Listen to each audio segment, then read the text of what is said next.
សួស្តីបងប្អូនអរគ្នាស្វាគមន៍ជាថ្មីមកកាន់ Channel សមាគម YouTube កម្ពុជា Channel សមាគម YouTube កម្ពុជាធ្វើឡើងដើម្បីបង្រៀន YouTube តាមប្រព័ន្ធអនឡាញបងប្អូនអាចចូលមកកាន់ Channel សមាគម YouTube កម្ពុជាចុច Subscribe ចុច Notification ដើម្បីទទួលបានមេរៀនថ្មីៗពាក់ព័ន្ធនឹង YouTube បើសិនជាបងប្អូនចង់សិក្សា YouTube កាន់តែច្បាស់សូមចូលមកកាន់ Channel សមាគមកម្ពុជាសិក្សាពាក់ព័ន្ធនឹង YouTube ឆ្នាំ 2021 របៀបរកម៉ោងរបៀបរក Subscribe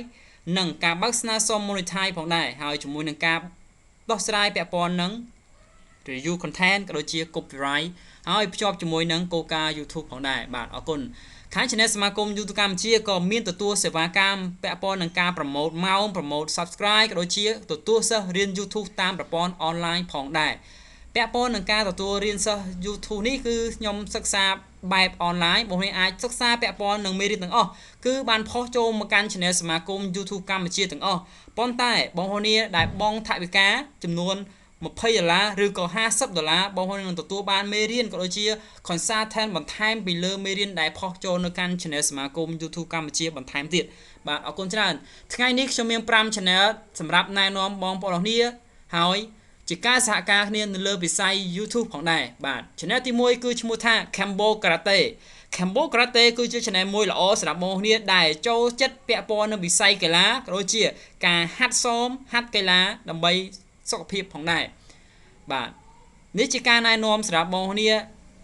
ដែលស្គាល់នៅគ្រូការ៉ាតេហើយបើសិនជាចង់សិក្សាពាក់ព័ន្ធនឹងការ៉ាតេអាចតាក់ទងលោកគ្រូបានផងដែរបាទអរគុណច្រើនបាទអរគុណសង្ឃឹមថាបងប្អូននឹងគាំទ្រវិស័យកីឡាទាំងអស់គ្នាបាទ Channel បន្ទាប់គឺឈ្មោះថា Vloggerគឺជា Channel មួយដែលបង្ហាញពាក់ព័ន្ធនឹងសកម្មភាពប្រចាំថ្ងៃក៏ដូចជាការគិតរកវិធីសាស្ត្រណាដែលធ្វើឲ្យវីដេអូគាត់កាន់តែល្អកាន់តែមានភាពរីកចម្រើនបាទគាត់ព្យាយាមមែនទែនបងប្អូនទោះបីជាការកាត់តការថតវីដេអូមិនធ្វើល្អប៉ុន្តែគាត់ព្យាយាមអស់ពីសមត្ថភាពក្នុងការបង្ហាញនៅទេពកោសល្យរបស់គាត់ឲ្យបងប្អូនបានឃើញបាទបើសិនជាបងប្អូនពេញចិត្តនិងចង់សហការជាមួយគាត់សូមកុំភ្លេច Subscribe ហើយនឹងទទួលបានគេហៅថាដៃគូក្នុងការធ្វើ vlog ជាមួយគ្នាផងដែរបាទអរគុណ Channel បន្ទាប់គឺឈ្មោះថា Volin-chan បាទ Volin-chan គឺជា Channel មួយដែលបង្ហាញពាក់ព័ន្ធនឹងការធ្វើម្ហូបក៏ដូចជា vlog នៅប្រទេសបារាំងផងដែរបាទសង្ឃឹមថាបងប្អូននឹងយល់ពាក់ព័ន្ធនឹងការលេង Subscribe លេង view លេងម៉ោងនេះគឺព្យាយាមបងប្អូនណា comment នៅក្នុង Channel គាត់ប៉ុន្តែមុននឹងយើង comment សូមមើលវីដេអូឲ្យបាន3ទៅ5នាទីទាំងអស់គ្នាដើម្បីកុំឲ្យ Channel បងប្អូន spam កុំក៏ដូចជា comment យើងចូលទៅកាន់ spam បាទកាលណា comment ចូល spam គឺម្ចាស់អត់បានទទួលទេអញ្ចឹងគឺពិបាកក្នុងការតបតមកវិញណាបាទមួយ comment ស្មើមួយ view ហើយក៏ស្មើនឹងមិត្តភ័ក្តិថ្មីមួយដែរបាទ comment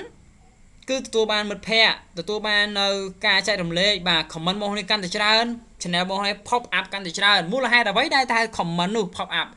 នៅពេលដែលអ្នកផ្សេងក៏ចូលមើល Channel គាត់អញ្ចឹងឃើញ comment បងប្អូននេះគេនឹង comment បន្តអញ្ចឹងណាបងប្អូននេះបាទនិយាយរួមទៅអ្នកដែលក្រៅ1000គេនៅតែរក Subscribe ទាំងអស់គ្នាទេបាទអញ្ចឹងយើងគឺមានសំណាងបើសិនជាយើងនៅអឺរ៉ុបគឺទទួលបានអឺរ៉ុបបាទនៅខ្មែរទទួលបាននៅខ្មែរអញ្ចឹងណាបងប្អូននេះបាទកុំត្រឹមពឹងថាអឺរ៉ុបមកទាំងអស់ឬក៏មកបរទេសមកទាំងអស់បងប្អូននេះការលេង Subscribe សំខាន់ជាងគេគឺសហការបាទមិនថាប្រទេសណាទេគឺគេរកដូចគ្នាបាទអញ្ចឹងយើងជាខ្មែរត្រូវតែជួយគ្នាសិនពេលដែលបាន1000 Subscribe ហើយបងប្អូនទៅណាទៅបាទឡើងខាត់ហើយបងប្អូនអញ្ជើញទៅកាន់បរទេសប៉ុន្តែមុននឹងគ្រប់ 1K សូមព្យាយាមចែកទំនាក់ទំនងចែកបទពិសោធន៍គ្នាទៅវិញទៅមកដើម្បីជោគជ័យទាំងអស់គ្នាបាទរកបានទាំងអស់គ្នាបាទដើម្បីសេដ្ឋកិច្ចយើងណាបងប្អូនបាទអូខេបាទជួយគ្នាបន្តិចណាបាទ Channel បន្ទាប់គេជាឈ្មោះថា Hilly បាទ Hilly គឺជា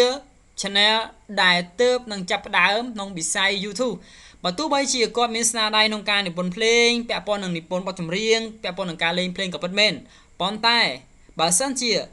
មិនបានយកស្នាដៃមកបង្ហាញលើវិស័យ online ក្នុងផ្នែក YouTube នេះទេគាត់មិនដឹងថាតើគាត់គេស្គាល់បានកម្រិតណាដែរបាទការបង្ហាញស្នាដៃនិងបទភ្លេងរបស់យើងនៅលើវិស័យ YouTube នេះគឺទី1មានឱកាសគេស្គាល់បានច្រើនទី2មានឱកាសបើសិនជា pop up ផ្ទុះច្រើន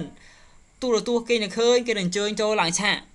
ឬក៏បើសិនជាការលេងភ្លេងរបស់យើងល្អគឺមានសិស្សតាក់ទងមករៀនជាមួយបងស្រីក៏ដូចជាបងប្អូនទាំងអស់គ្នាហើយក៏យើងអាចនិពន្ធបទភ្លេងនិពន្ធចម្រៀង លក់ទៅកាន់ផលិតកម្មផ្សេងផងដែរសំខាន់ជាងគេគឺស្នាដៃរបស់យើងនៅក្នុងវិស័យ YouTube នេះបង្ហាញឲ្យគេឃើញថាយើងពិតជាមានស្នាដៃពិតមែនបទចម្រៀងការលេងភ្លេង note ភ្លេងគឺយើងធ្វើទៅគឺ perfect ឬក៏ធ្វើទៅគឺមានការទទួលស្គាល់ពីបងប្អូនមហាជនជាច្រើនបាទសង្ឃឹមថាបងស្រីនឹងព្យាយាមដើម្បីបង្ហាញពីសមត្ថភាពដែលបងមាននៅក្នុងវិស័យ YouTube នេះផងដែរបាទលើកទឹកចិត្តឲ្យបងប្អូនគ្នាធ្វើលើ YouTube នេះដើម្បីបង្ហាញពីស្នាដៃបង្ហាញពីសមត្ថភាពផ្ទាល់ខ្លួនឲ្យសកលលោកគេឃើញរបស់យើងបាទអរគុណច្រើនសង្ឃឹមថាបងប្អូននឹងគាំទ្រ Channel របស់គាត់ទាំងអស់គ្នាបាទលើកទឹកចិត្តដើម្បីស្នាដៃនិពន្ធបទភ្លេងថ្មីផងដែរបាទអរគុណច្រើនសង្ឃឹមថាបងប្អូននឹងគាំទ្រទាំងអស់គ្នា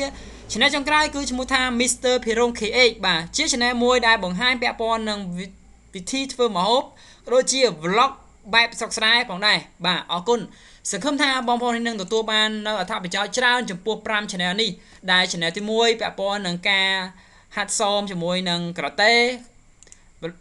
Channel ទី2ពាក់ព័ន្ធនឹង vlogger Channel ទី3ពាក់ព័ន្ធនឹងការធ្វើម្ហូបហើយ Channel ទី4ពាក់ព័ន្ធនឹងភ្លេងហើយ Channel ទី5គឺ primitive តែម្ដងបាទអរគុណសង្ឃឹមថាបងប្អូននឹងគាំទ្រទាំងគ្នាហើយបើសិនជាសិក្សាពាក់ព័ន្ធនឹង YouTube សូមចូលមកកាន់ Channel សមាគម YouTube កម្ពុជាហើយចូលមកកាន់ playlist Channel សមាគមកម្ពុជាពាក់ព័ន្ធនឹង YouTube Lesson 2021ផងដែរបាទខណៈពេលនេះសូមអរគុណបើសិនជាពេញចិត្តនៅវីដេអូនេះសូមshare ទាំងអស់គ្នាចែករំលែកដល់បងប្អូនយើងដើម្បីលើកទឹកចិត្តឲ្យគាត់ងាកមកកាន់ YouTube បាទយកពេលទំនេរយកស្នាដៃយកបទពិសោធន៍មកចែករំលែកនៅលើវិស័យអនឡាញមួយនេះលក់ស្នាដៃលក់ចំណេះវិជ្ជាអ្វីក៏អាចលក់បាននៅក្នុងវិស័យ YouTube នេះផងដែរលក់នេះមានថាឲ្យគេទទួលស្គាល់យើងថាយើងពិតជាមានស្នាដៃយើងពិតជាមានសមត្ថភាពនៅក្នុងការផលិតក្នុងការបញ្ចេញសមត្ថភាពនៅលើវិស័យអនឡាញផងដែរបាទអរគុណច្រើនហើយមានឱកាសពេលដែលយើងគ្រប់គោលការណ៍ 4000 ម៉ោង 1000 Subscribe គឺយើង apply ជាមួយនឹង monetization សូមចូលមកកាន់ playlist monetization ពេលនោះបងប្អូនអាចភ្ជាប់ជាមួយនឹងការរកលុយជាមួយ YouTube បានខណៈនោះបងប្អូនអាចសន្សំប្រាក់បន្តិចម្ដងគឺជាចំណូលបន្ថែមផងដែរបាទអរគុណជម្រាបលាបាយបាយជួបគ្នាវីដេអូក្រោយ